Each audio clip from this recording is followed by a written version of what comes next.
ఆరాధనకు యోగ్యుడా, నిత్యము స్తుతించెదను. నీ మేలులను మరువకనే ఎల్లప్పుడు స్తుతి పాడెదను. ఆరాధనకు యోగ్యుడా, నిత్యము స్తుతించెదను.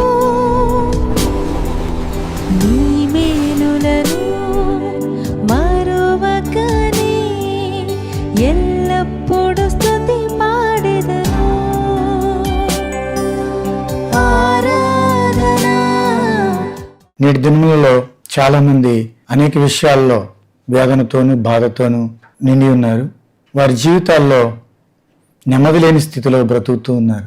భూమి మీద తేరు చూడగా ఎక్కడ చూసినా బాధ వేదన కనబడుతూ ఉన్నదని యెషయా గ్రంథము 8వ అధ్యాయం ఆఖరి వచనంలో రాయబడి ఉన్నది. ఈరోజు నీవు బాధింపబడుతున్నావా? ఈరోజు నువ్వు వేదనలో ఉన్నావా? అయితే ఈ వాక్యం నీ కొరకే. దేవుడు ఈరోజు నీతో మాట్లాడుతూ ఉన్నాడు. బైబిల్ గ్రంథంలో కీర్తనల గ్రంథము 142వ కీర్తన 2వ వచనంలో మనం గమనించినట్లయితే, బహు వినయముగా ఆయన సన్నిధిని నేను మొరపెట్టుచున్నాను, నాకు కలిగిన బాధ ఆయన సన్నిధిని తెలియజెప్పుకొనుచున్నాను. ఈ 142వ కీర్తన దావీదు రాసినటువంటి కీర్తన. దావీదు తన జీవితంలో ఎన్నో వేదనలు, బాధలు, శ్రమలు, శోధనలు తాను ఎదుర్కోవడం జరిగింది. ఎన్ని పరిస్థితులు ఎదురైనా తాను దేవుని మీద ఆధారపడ్డాడు. ఎలా అనంటే, తను ఏ పరిస్థితి వచ్చినా దేవుని దగ్గర విచారణ చేయడం, దేవునికి మొరపెట్టడం, ప్రార్థన చేయడం మనము చూస్తూ ఉన్నాం. 142వ కీర్తన 2వ వచనంలో అక్కడ ఒక మాట వ్రాయబడి ఉంది, నాకు కలిగిన బాధ ఆయన సన్నిధిని తెలియజెప్పుకొనుచున్నాను.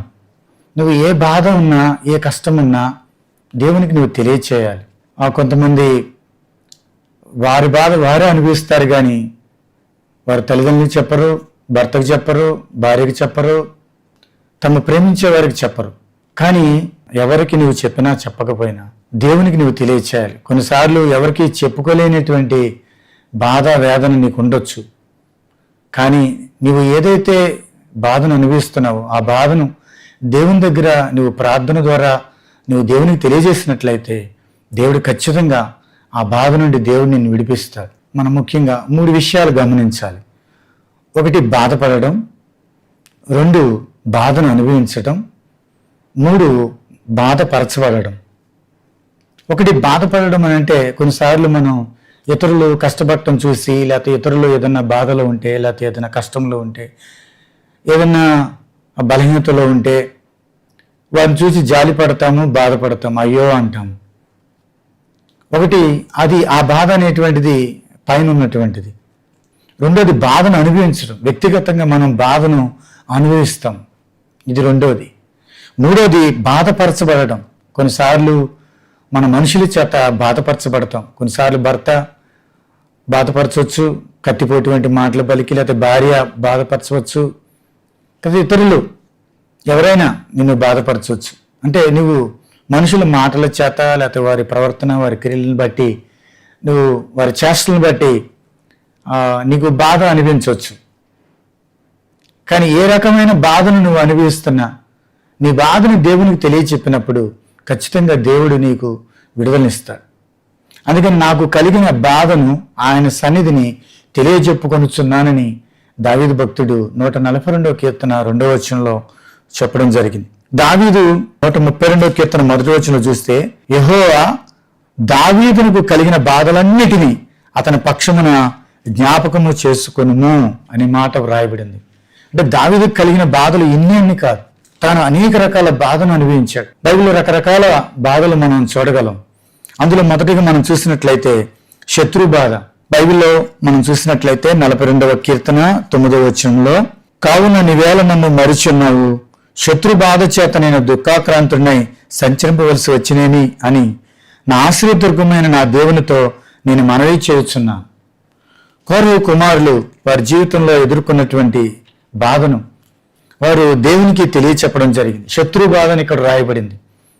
దావీదు కూడా తన జీవితంలో శత్రు బాధ, సౌలు దావీదును చంపాలని తరుముతున్నప్పుడు దావీదు కనీసం తాను ప్రశాంతంగా తినే పరిస్థితి లేదు, మంచినీళ్ళు తాగే పరిస్థితి లేదు, ప్రశాంతంగా పండుకునే పరిస్థితి లేదు. అదిగో శత్రువు వస్తున్నాడనంటే ఆయన తినే అన్నం కూడా తినకుండా పరుగున పారిపోయి ఎక్కడో చోట తలదాచుకునే పరిస్థితి. కొండల్లో, గుహల్లో, వేరు ప్రాంతాల్లోకి వెళ్ళి తాను తరమబడుతున్నాడు. శత్రు బాధను తాను అనుభవించాడు. శత్రువు నెమ్మది కలుగజేయలేడు మన జీవితంలో. కాబట్టి దావీదు తన జీవితంలో శత్రు బాధ చేత కూడా తాను బాధను అనుభవించినట్లుగా మనం చూస్తాం. శత్రువు నెమ్మది కలుగజేయడు. నువ్వు కూడా నీ జీవితంలో శత్రువుల చేత బాధను అనుభవించవచ్చేమో. కొన్నిసార్లు మనం మన అభివృద్ధిని చూచి వారు వారవలేక, మన దీవెనను చూచి, దేవుడు మనం కష్టపడుతున్నప్పుడు, దేవుడు మనల్ని ఆశీర్వదిస్తున్నప్పుడు ఆ స్థితిని చూచి వారు వారవలేక అనేక రకాల మనకు బాధను గురి చేయొచ్చు. కొన్నిసార్లు మాటల చేత, కొన్నిసార్లు వారి చర్యల చేత కూడా మనకు బాధను వారు కలుగ చేయొచ్చు. బైబిల్లో మనం గమనించినట్లయితే ఇస్సాకు అక్కడ బావి త్రవ్విన నీళ్లు పడ్డాయి. అప్పట్లో వర్షాలు పడలేదు, అది కరువు కాలం అని రాయబడి ఉంది. అది కానీ 26వ మొదటి వచనంలో అబ్రహాం దినంలో వచ్చిన మొదటి కరువుగా మరి ఒక కరువు వచ్చింది. వర్షాలు లేనప్పుడు పంటలు పండవు కదా, పంటలు పండాలంటే నీరు అవసరం. కాబట్టి ఇస్సాకు వేరే ప్రాంతాల్లోకి వెళ్ళి అక్కడ బావి తవ్వినప్పుడు, లేకపోతే అబ్రహాము తన తండ్రి ఆ తవ్విన బావులు పూడ్చివేసినప్పుడు, ఆ పూడికి తీసినప్పుడు నీళ్లు కనబడ్డాయి. ఆ బావి మాదే అన్నారు. తర్వాత ఇంకో చోటుకి వెళ్ళినప్పుడు తను ఎక్కడికి వెళ్ళినా దేవుడు తను ఆశీర్వదిస్తా ఉన్నాడు. తను ఆశీర్వించబడటం చూసి అబీమెలెకు అనే రాజు, నువ్వు ఇక్కడ ఉండటానికి వీల్లేదు, వెళ్ళిపో అని చెప్పేసి అతన్ని తరిమివేయడం జరిగింది ఇస్సాకును. అలా కొన్నిసార్లు మన పని మనం చేసుకుంటున్న శత్రువు మనకి నెమ్మది లేకుండా చేయొచ్చు. నీ జీవితంలో కూడా అలాంటి బాధను, శత్రు బాధను అనుభవిస్తున్నావేమో. కానీ అదంతా కూడా మబ్బులాగా దేవుడు తొలగజేస్తాడు. ఆ బాధ నువ్వు దేవుని సన్నిధిలో నువ్వు వ్యక్తం చేసినట్లయితే, దేవునికి మొరపెట్టినట్లయితే, పగ తీర్చుకునే పని చేయొద్దు. ప్రభువు శత్రువుల కొరకు ప్రార్థన చేయమన్నాడు. శత్రువులు మిత్రులుగా చేస్తాడు ఆయన. ఒకని ప్రవర్తన దేవునికి ఇష్టమైనప్పుడు ఆయన శత్రువులను మిత్రులుగా చేయను అని వ్రాయబడి ఉన్నది. నీ శత్రువులు ఎదుట ఆయన భోజనం సిద్ధపరుస్తాడని కీర్తన 23వ కీర్తనలో వ్రాయబడింది. కాబట్టి శత్రు బాధను అనుభవించినట్లయితే పగ తీర్చుకునే పని చేయకుండా క్రీస్తు ప్రేమను బట్టి సహించి భరించి ఆ విషయాలు దేవునికి నువ్వు మొరపెట్టినట్లయితే, ప్రార్థన చేసినట్లయితే దేవుడే నీ మార్గాన్ని సరళం చేస్తాడు. దావీదు తన జీవితంలో శత్రు బాధను అనుభవించినప్పుడు పగ తీర్చుకునే పనులు చేయలేదు. శత్రువే దొరికాడు. ఒక రోజున గుహలో, సౌలు గుహలోకి దొరికినప్పుడు దావీదు చంపలేదు, కానీ దేవుడే చూసుకుంటాడని వదిలివేశాడు, కానీ పగ తీర్చుకునే పని చేయలేదు. కాబట్టి ప్రియమైన దేవుని బిడ్డలారా, దావీదు తన జీవితంలో కలిగిన బాధలు ఎన్నో ఉన్నాయి. నీ జీవితంలో కూడా ఎన్నో బాధలను అనుభవిస్తున్నామేమో. అందులో మొదటిది శత్రు బాధ. రెండోది మనం చూసినట్లయితే రోగమును గురించిన బాధ. కీర్తన 41వ కీర్తన 3వ వచనంలో మనం చూసినట్లయితే, రోగశయ్య మీద యెహోవాను ఆదరించును, రోగము కలగగా నీవే వానిని స్వస్థపరచుదు అనే మాటను మనం ఇక్కడ చూస్తూ ఉన్నాము. 8వ వచనం, కుదరని రోగము వానికి సంభవించి ఉన్నది, వాడు ఈ పడకను విడిచి తిరిగి లేవడని చెప్పుకొనుచున్నారు. దావీదు కీర్తన వ్రాశాడు. తన బలహీనతలో ఉన్నాడు, అనారోగ్య పరిస్థితిలో ఉన్నాడు. శత్రువులు అనుకుంటున్నారు వీడి పని అయిపోయింది, ఇక వీడి తిరిగి లేవడు, ఇక వీడు చనిపోతాడు అని చెప్పేసి అనుకుంటున్నారు. ఈ పడకను విడిచి ఇక తిరిగి లేవడు, కుదరని రోగం వానికి సంభవించినది, ఇక వాడు ఎప్పుడు చచ్చును. 5వ వచనం, అయితే నా శత్రువులు నా విషయమై చెడ్డ మాట్లాడుచున్నారు, వాడు ఎప్పుడు చచ్చును, వాని పేరు ఎప్పుడు మాసిపోవును అని చెప్పుకొనిచున్నారు. కుదరని రోగం వానికి సంభవించింది, ఇక వాడు చచ్చిపోతాడు. కొన్నిసార్లు మన జీవితంలో కూడా పరిస్థితులు తారుమారైనప్పుడు ఇక వీడి పని అయిపోయింది అని శత్రువులు కీడు కోరుకుంటారు. కానీ మన జీవితంలో కొన్నిసార్లు మనకు రోగం కలిగినప్పుడు, బలహీనతలు గుండా వెళ్తున్నప్పుడు, ఆ రోగమును బట్టి నువ్వు బాధను అనుభవిస్తున్నప్పుడు, కొన్నిసార్లు ఈ రోగం తగ్గదేమో, ఇక నా పరిస్థితి ఇంతేమో అని నువ్వు అనుకుంటున్నావేమో. కానీ స్వస్థపరిచే దేవుడు నీకున్నాడు, నిన్ను బాగు చేసే దేవుడు నీకున్నాడు. ఆనాడు ఇచ్చిగా మరణకరమైన రోగంతో బాధపడినప్పుడు కన్నీళ్ళు విడిచి దేవునికి ప్రార్థన చేసినప్పుడు దేవుడు చెప్పాడు, నువ్వు కన్నీళ్ళు విడిచి చూచితిని, నీ ప్రార్థనని విని ఉన్నాను, నేను నిన్ను బాగు చేసేద్దును అని అక్కడ దేవుడు మాట్లాడాడు.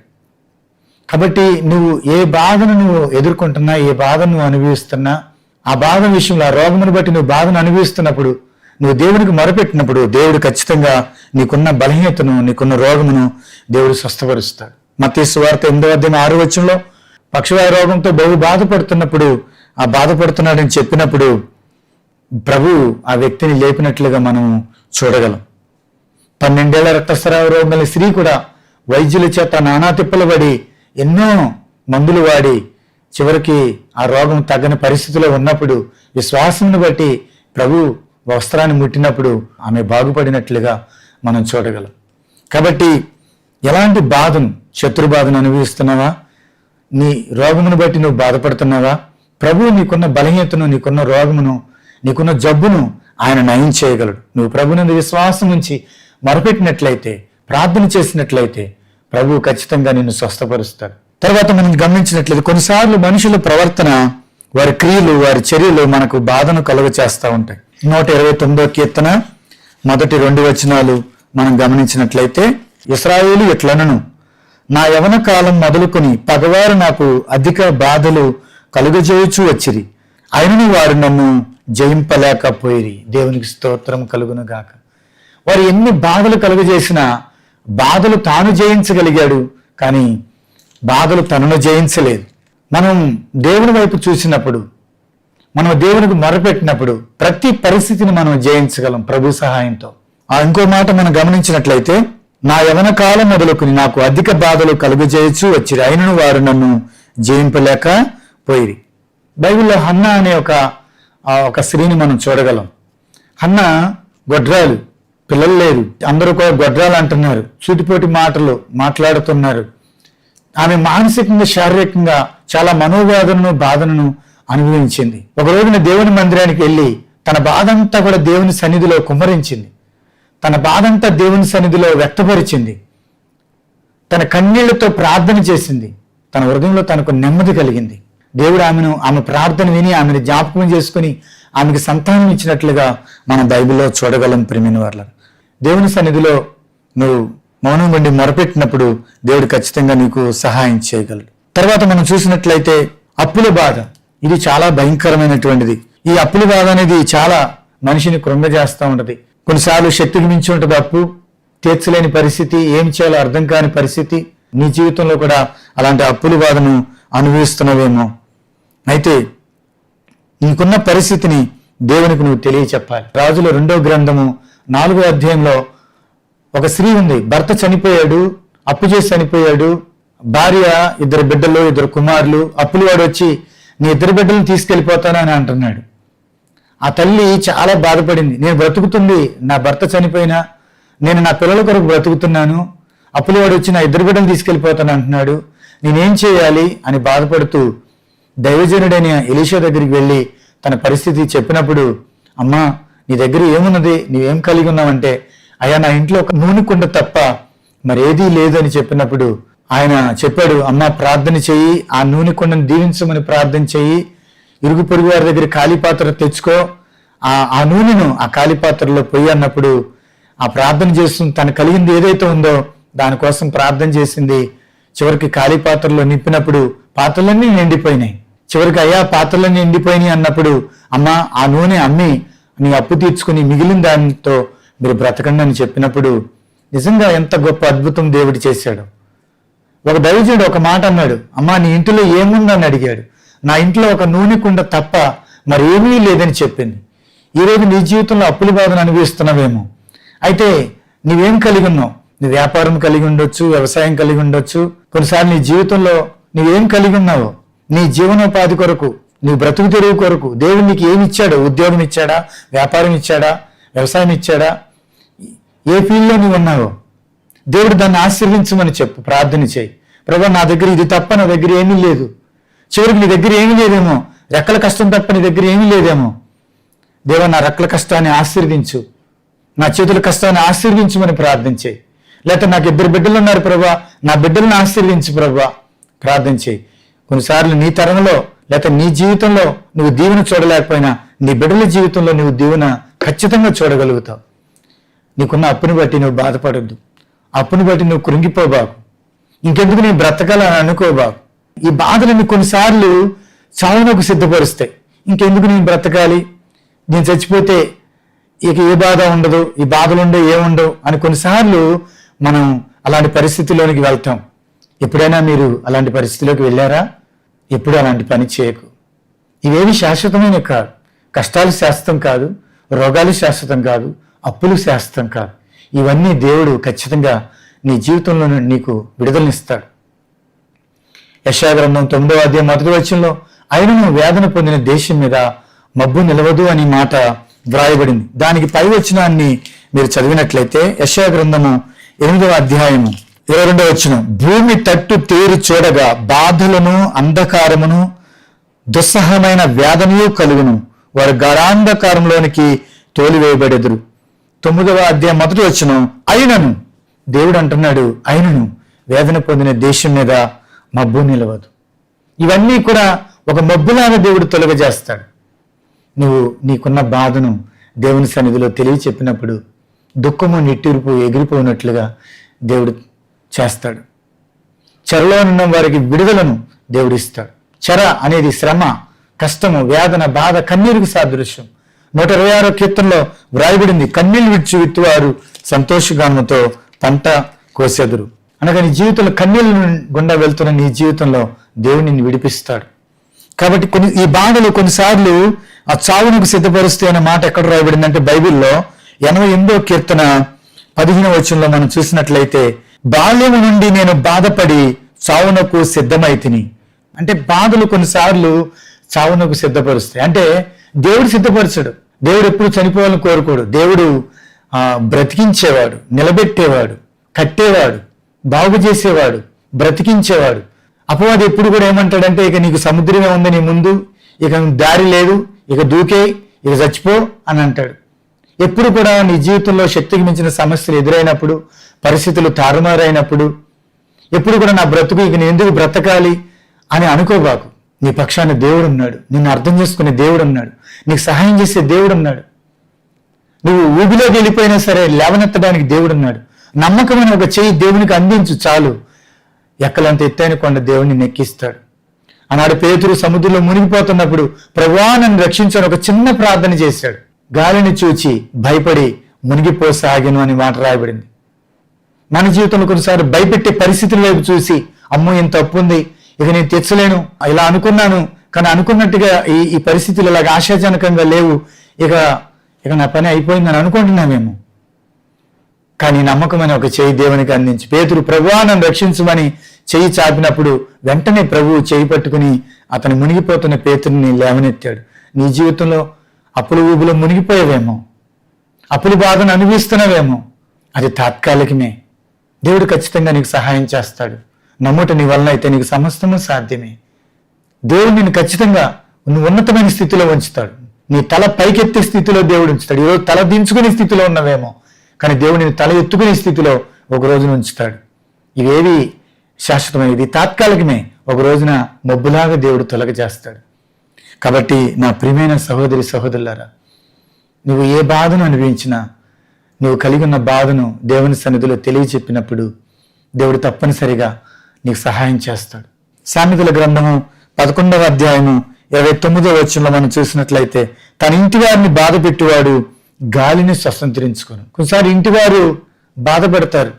ఆ బాధను అనుభవించినప్పుడు, ఆ బాధను దేవుని సన్నిధిలో నువ్వు వ్యక్తం చేసినప్పుడు దేవుడు ఖచ్చితంగా నీకు సహాయం చేస్తాడు. కొన్నిసార్లు ఎవరు నన్ను అర్థం చేసుకుంటలేదని బాధపడుతున్నామేమో, కానీ అర్థం చేసుకునే దేవుడు నీకున్నాడు. ఏ విషయమైనా సరే నువ్వు దేవుని సన్నిధిలో ప్రార్థన ద్వారా ఆయన తెలియజెప్పినప్పుడు ఖచ్చితంగా దేవుడు నీకు విడుదలను దేవుడు నీకు ఇస్తాడు. అయితే ఒక గొప్ప శుభవార్త ఏమిటంటే, దేవుడి నీకు ఇచ్చిన వాగ్దానం ఏంటంటే, యోబు గ్రంథం 5వ అధ్యాయం 19వ వచనంలో 6 బాధల్లో కలిగినను కూడా దేవుడు నిన్ను విడిపించడని మాట వ్రాయబడినది. 6 బాధల్లో నుండి కూడా నిన్ను విడిపిస్తాడని ఒక గొప్ప వాగ్దానము నీ కొరకే దేవుడు ఈ వాక్యాన్ని వ్రాసి ఉంచాడు. బైబిల్లో మనం ఇంకా చూసినట్లయితే 14వ కీర్తన 6వ వచనం చూస్తే, బాధపడి వారి ఆలోచనను మీరు తృణీకరించుదురు, ఆయనను యెహోవా వారికి ఆశ్రయమై ఉన్నాడు. బాధపడి వారి ఆలోచనను మీరు తృణీకరించుదురు, ఆయనను యెహోవా వారికి ఆశ్రయమై ఉన్నాడు. కొన్నిసార్లు మన బాధను, కొన్నిసార్లు నీ బాధను భర్తకు చెప్పుకున్నప్పుడు భర్త కొన్నిసార్లు తృణీకరించవచ్చు. కొన్నిసార్లు నీ బాధను నువ్వు ప్రేమించే వారికి చెప్పుకున్నప్పుడు కొన్నిసార్లు వారు తృణీకరించవచ్చు. కానీ దేవుడిని తృణీకరించేవాడు కాదు. బాధపడి వారి ఆలోచనను మీరు తృణీకరించుదురు గాని దేవుడు తృణీకరించాడనే మాట వ్రాయబడి ఉన్నది. 22వ కీర్తన 24వ వచనంలో మనం చూసినట్లయితే ఆయన బాధపడి వాని బాధను తృణీకరింపలేదు, దాన్ని చూచి ఆయన అసహ్యపడలేదు, అతనికి తన ముఖమును దాచలేదు, వాడు ఆయనకు మొర్ర పెట్టగా ఆయన ఆలకించెను. నువ్వు ఏ బాధను అనుభవిస్తున్నా ప్రార్థన ద్వారా దేవుని మీద ఆధారపడినప్పుడు, విశ్వాసంతో దేవునికి మొరపెట్టినప్పుడు, కన్నీటితో దేవునికి మొరపెట్టినప్పుడు, విరిగిన హృదయంతో దేవునికి మొరపెట్టినప్పుడు దేవుడు ఖచ్చితంగా నీ ప్రార్థన దాటి వెళ్ళలేడు. ఆయన ఖచ్చితంగా నీ ప్రార్థన విని నీకు ఖచ్చితంగా సహాయం చేస్తాడు. నీ సమయం కొరకు నువ్వు తొందరపడబాకు. దేవుడు తన సమయం వచ్చినప్పుడు ఆయన తప్పనిసరిగా నీకు సహాయం చేస్తాడు. కొన్నిసార్లు ఓర్చుకో, సహించు, నిరీక్షణ కలిగి ఉండు, దేవుడు ఖచ్చితంగా నీకు సహాయం చేస్తాడు. బైబిల్లో మనం చూసినట్లయితే కొంతమంది సమస్త బాధను అనుభవించారు. సమస్త బాధ అంటే ఇది ఉందా అది లేదంటానికి లేదు. అందులో ఆ బాధను అనుభవించిన వాళ్ళు బైబిల్లో మనం చూసినట్లయితే బైబిల్లో దావీదు విషయంలో కానీ, యోసేపు విషయంలో, యోబు విషయంలో మనం చూడగలం. 132వ కీర్తన 1వ వచనంలో మనం చూసినట్లయితే దావీదుకు కలిగిన బాధలన్నిటినీ అనే మాట రాయబడింది. బాధలన్నిటిని అంటే ఈ బాధ ఉంది, ఆ బాధ ఉంది లేదంటానికి లేదు. అనేక రకాల బాధను తను అనుభవించాడు. కానీ ఆ బాధలన్నిటిలో దేవుని దగ్గరికి వెళ్ళి విచారణ చేసినప్పుడు తనకు కలిగిన బాధలన్నిటి నుండి దేవుడు విడిపించినట్లుగా రాజుల్లో మహారాజుగా దావీదును చేశాడు. కాబట్టి ప్రియమైన నీ బాధను మర్చిపోయేంతగా దేవుడు తన అద్భుత కార్యాలు జరిగించగలడు. బైబిల్లో మనం చూస్తే యోసేపు సమస్త బాధను అనుభవించాడని అక్కడ రాయబడి ఉంటుంది. ఆదికాండము 41వ అధ్యాయము 51, 52. అప్పుడు యోసేపు, దేవుడు నా సమస్త బాధను నా తండ్రి ఇంటి వారందరూ మర్చిపోయినట్లు చేసిన చెప్పి తన జ్యేష్ఠ కుమారునికి మనష్య అని పేరు పెట్టాను. దేవుడు నా సమస్త బాధను అంటే ఇది ఉంది అది లేదంటానికి లేదు. అన్నదమ్ముల చేత ద్వేషించబడ్డాడు, తృణీకరించబడ్డాడు, వెలివేయబడ్డాడు, అమ్మివేయబడ్డాడు, దేశంగాని దేశానికి చెరగొనిపోబడ్డాడు, ఒక బానిసగా అమ్మబడ్డాడు. అక్కడ కూడా ఎన్నో అవమానాలు, నిందలు ఎదుర్కొన్నాడు. మానసికంగా, శారీరకంగా ఎంతో బాధను అనుభవించాడు. కానీ దేవుడు నాకున్నాడని ప్రతి విషయంలో కూడా దేవుని మీద ఆధారపడ్డాడు, దేవునికే మొరపెట్టాడు, ప్రార్థన చేశాడు. నిజంగా యోసేపుని దేవుడు ఎంతగా ఆశీర్వదించాడంటే తన బాధను మర్చిపోయేంతగా దేవుడు గొప్పగా అతన్ని ఆశీర్వదించాడు. అందుకే తన కుమారుడికి, జ్యేష్ఠ కుమారుడికి మనష్య అని పేరు పెట్టాడు. మనష్య అంటే అర్థము మరుచుట అని అర్థము. తన బాధను మర్చిపోయేంతగా దేవుడు అతను గొప్పగా ఆశీర్వదించాడు. ఈజిప్ట్ దేశానికే, ఐగుప్తు దేశానికే గొప్ప వ్యక్తిగా, ప్రధానమంత్రిగా, అంటే రాజు తర్వాత రాజు అన్నట్టుగా రెండో రథం మీద తను తిరిగినట్లుగా మనం చూస్తాం. తను ఒంటరిగా వెళ్ళాడు, కానీ దేవుడు తను గొప్పగా ఆశీర్వదించాడు. కాబట్టి సమస్త బాధను అనుభవించిన వ్యక్తుల్లో దావీదును చూస్తున్నాము, యోసేపును చూస్తున్నాము. అలాగే యోబు విషయంలో కూడా యోబు సమస్త బాధను అనుభవించాడని యోబు గ్రంథంలో 42వ అధ్యాయము 11వ వచనంలో, అప్పుడు అతని సహోదరులందరూ, అతని అక్కచెల్లెలందరూ, అంతకుముందు అతనికి పరిచయలైన వారందరూ వచ్చి అతనితో కూడా అతని ఇంట అన్నపానులు పుచ్చుకొని యెహోవా అతని మీదకి రప్పించిన సమస్త బాధను గూర్చి ఎంతలేసి దుఃఖము పొందితువని అతని కొరకు దుఃఖించుచు అతను ఓదార్చిరి. బాధలు ఉన్నప్పుడు ఎవరు ఓదార్చలేదు, అన్ని ఉన్నప్పుడు ఎవరు రాలేదు. కానీ యోబు సమస్తాన్ని పోగొట్టుకున్నప్పుడు తన జీవితంలో దేవుని వైపు చూశాడు, దేవుని యందు నిరీక్షణ ఉంచాడు. కాబట్టి దేవుడు తన జీవితంలో సమస్త బాధల నుండి తొలగించి రెండింతలుగా దేవుడు యోబును ఆశీర్వదించినట్లుగా మనం చూడగలం. కాబట్టి నీ జీవితంలో నువ్వు ఏ బాధను అనుభవించినా దేవుడు ఆ బాధ తాత్కాలికమే, దేవుడు ఖచ్చితంగా. అయితే నువ్వు చేయవలసిన పని ఒకటి ఉంది. నువ్వు విశ్వాసముతో, నువ్వు ఎవరైనా, ఏ వ్యక్తి అయినా కావచ్చు, ఈ మాటలు దేవుని మాటలు వింటున్న నీవు ఎవరైనా కావచ్చు, నీ ప్రార్థన కూడా దేవుడు వింటాడు. నువ్వు యేసుప్రభుని ఎరిగినా ఎరగకపోయినా ఆయన నీ విశ్వాసముతో దేవుడు ఖచ్చితంగా నాకు సహాయం చేస్తాడని విశ్వాసముతో నువ్వు దేవునికి మొరపెడితే నువ్వు ఎదుర్కొన్నటువంటి ఏ బాధనైనా సరే దేవుడు విడిపించగలడు. దేవుడు సహాయం చేయడానికి సిద్ధంగా ఉన్నాడు. ఎందుకంటే ప్రభు ప్రేమ కలిగిన వాడు, ఆయన క్షమించడానికి సిద్ధమైన మనసు కలిగిన వాడు. నీ కొరకు దేవుడు తన ప్రాణాన్ని ఇచ్చాడు. ఆయన కూడా ఒక మానవుడిగా సమస్త శ్రమను అనుభవించాడు. కాబట్టి నీకు కూడా ఆయన సహాయం చేయగలడు. బాధ కలిగినప్పుడు నువ్వు చేయవలసింది ఏమిటంటే మొట్టమొదటి నువ్వు ప్రార్థన చేయాలి. ఇందాక మనం చదువుకున్నట్టుగా 142వ కీర్తన 2వ వచనంలో నాకు కలిగిన బాధను ఆయన సన్నిధిలో తెలియచెప్పుకొనిచున్నానని భక్తుడైన దావీదు చెప్పినట్లుగా నువ్వు కూడా ఒక హన్నాలాగా నీ బాధను దేవుని సన్నిధిలో వ్యక్తపరిస్తే, ప్రార్థన చేస్తే దేవుడు తప్పనిసరిగా నీ ప్రార్థన విని దేవుడు నీకు సహాయం చేస్తాడు. బాధలో ఉన్నప్పుడు నువ్వు చేయవలసింది ప్రార్థన చేయాలి. రెండోది, దేవుని వాక్యాన్ని ధ్యానించాలి. 119వ కీర్తన 50వ వచనంలో నీ వాక్యం నన్ను బ్రతికించి ఉన్నది, బాధల్లో ఇదే నాకు నెమ్మది కలిగించి ఉన్నదని వ్రాయబడినది. బాధల్లో ఉన్నప్పుడు నువ్వు దేవుని వాక్యాన్ని ధ్యానించు. దేవుడి వాక్యం ద్వారా నిన్ను బలపరుస్తాడు, ఆదరిస్తాడు, ధైర్యపరుస్తాడు. మూడవది, నీ కొరకు దేవుడు ఎన్నో వాగ్దానాలు రాసి ఉంచాడు కాబట్టి ఆ వాగ్దానాలు ఎత్తిపట్టి ప్రార్థించు. దేవుడు తప్పనిసరిగా అవునని జవాబిస్తాడు. ఒకవేళ ఆ బాధలకు కారణం కొన్నిసార్లు నీ తప్పిదాలు కావచ్చేమో, నీ పాపాల కారణం కావచ్చేమో, అయినా సరే పడిపోయిన నిన్ను దేవుడు నిలబెట్టడానికి సమర్థుడు. కొన్నిసార్లు పడిపోతున్న నిన్ను చూసి మనుషులు నవ్వచ్చు, మనుషులు నిన్ను హేళన చేయవచ్చు. కానీ ప్రేమ కలిగిన దేవుడు, నీ కొరకు ప్రాణం ఇచ్చిన దేవుడు ఖచ్చితంగా నిన్ను క్షమించి మరలా పరిస్థితి కంటే కూడా నిన్ను ఉన్నతమైన స్థితిలో ఆయన నిన్ను నిలబెట్టగలడు. కాబట్టి నీ తప్పిదాలు ఏమైనా ఉంటే ఒప్పుకుని విడిచిపెట్టు. ఆనాడు యోనా దేవుని మాటగా విధేయుడై ఆయన తుఫాన్లో చిక్కున్నప్పుడు సముద్ర గర్భంలోకి, భూగర్భంలోకి, సముద్ర గర్భంలోకి, చాప గర్భంలో ఉన్నా అతడు సజీవుడిగానే ఉన్నాడు. అయితే దేవుని తట్టు తిరిగి మొరపెట్టినప్పుడు దేవుడు యోనా ప్రార్థన విన్నాడు. యెహోవా, నీ యొద్దనే నాకు రక్షణ దొరుకుద్ది, నీ యొద్ద నాకు విడుదల దొరికిద్ది, నీ మీద నేను ఆశ పెట్టుకుని ఉన్నానని యోనా ప్రార్థన చేసినప్పుడు దేవుడు, ప్రేమగల దేవుడు యోనాను క్షమించి మరలా సజీవుల దేశంలో యోనాను నిలబెట్టాడు. యోనా చెప్పిన వాక్యము ద్వారా నినే పట్టణం రక్షించబడింది. నిన్ను కూడా దేవుడు అనేకులుగా ఆశీర్వాదకరంగా చేయగలడు. నువ్వు నీ తప్పిదాన్ని బట్టి నువ్వు కృంగిపోక దేవుని సన్నిధిలో మొరపెట్టి ప్రభువా నన్ను క్షమించమన్నప్పుడు దేవుడు నిన్ను క్షమిస్తాడు. నిన్ను పూర్వ స్థితిలో కంటే నిన్ను ఉన్నతముగా నిలబెట్టగలడు. కాబట్టి బాధ కలిగినప్పుడు, బాధను ఎదుర్కొన్నప్పుడు, బాధలోనే ఉన్నప్పుడు చేయాల్సిన పని ఏంటంటే ప్రార్థించు, దేవుని వాక్యం ధ్యానించు, దేవుని వాగ్దానాలు ఎత్తిపట్టి ప్రార్థించు, నీ తప్పిదాలంటే ఒప్పుకుని విడిచిపెట్టు. తర్వాత నువ్వు నిరీక్షణ కలిగి ఉండు, ఆశాభావం కలిగి ఉండు. దేవుడు ఖచ్చితంగా ఏదో ఒక సమయంలో, ఏదో ఒక రోజున దేవుడు నాకున్న ఈ బాధ నుండి విడిపిస్తాడని ఆశతో బ్రతుకు. బైబిల్లో కీర్తనకారుడు అంటాడు 42వ కీర్తనలో, నా ప్రాణమని వేళ కురింగి ఉన్నావు, దేవుని నిరీక్షణ ఉంచుము అనే మాట అక్కడ రాయబడింది. కాబట్టి నువ్వు కూడా దేవుని నిరీక్షణ ఉంచు. కౌరవ కుమారులు నిరీక్షణ ఉంచినట్లుగా యోబు నిరీక్షణ ఉంచాడు. కాబట్టి తిరిగి దేవుని యొక్క ఉన్నతమైనటువంటి ఆశీర్వాదాన్ని చూడగలిగాడు. కాబట్టి నీ జీవితంలో కూడా బాధలో నువ్వు కృంగిపోక, బాధలో ఇంక నేను ఎందుకు బ్రతకాలని నీ జీవితాన్ని చాలించక, జీవము గల దేవుని వైపు కళ్ళెత్తి నువ్వు ప్రార్థించి నువ్వు ఆశాభావం కలిగి ఉన్నప్పుడు దేవుడు ఖచ్చితంగా నీ ఆశను దేవుడు తీరుస్తాడు. సహనం కలిగి ఉండు, ఓర్పు కలిగి ఉండు. ఖచ్చితంగా మంచి దినాలు నీ జీవితంలో చూడగలవు.